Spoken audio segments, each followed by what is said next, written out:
Thank you, Mr. Chairman. Assistant Secretary Stilwell, thank you for being here. I want to change the subject.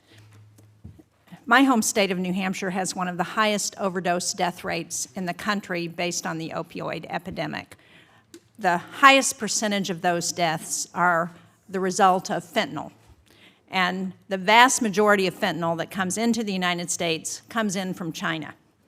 And despite previous agreements with the United States and China between the two countries, China said earlier this month that it has had only limited cooperation with the United States on reducing the illegal import of fentanyl into America. So do you agree with the Chinese government assessment? And can you talk more specifically to what we are doing to try and encourage China to work with us to keep fentanyl out of this country?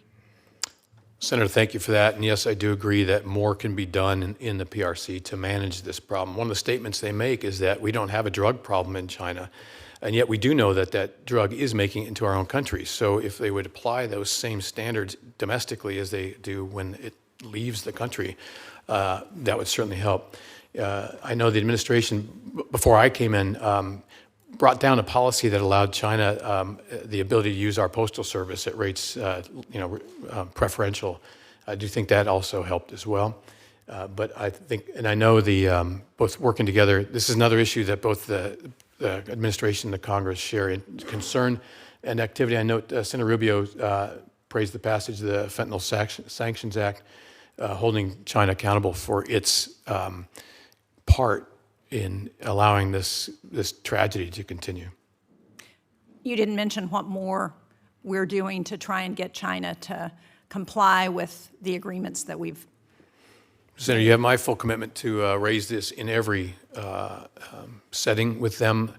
I also know that they're in the negotiations through another agency that they have convinced the Chinese to tighten up their scheduling activity. And so variations of fentanyl don't continue to make their way in under some guise of that's not the one we were looking for. So there's positive action, but I'll continue to raise that. I would urge you and the State Department to do everything possible to try and keep fentanyl out.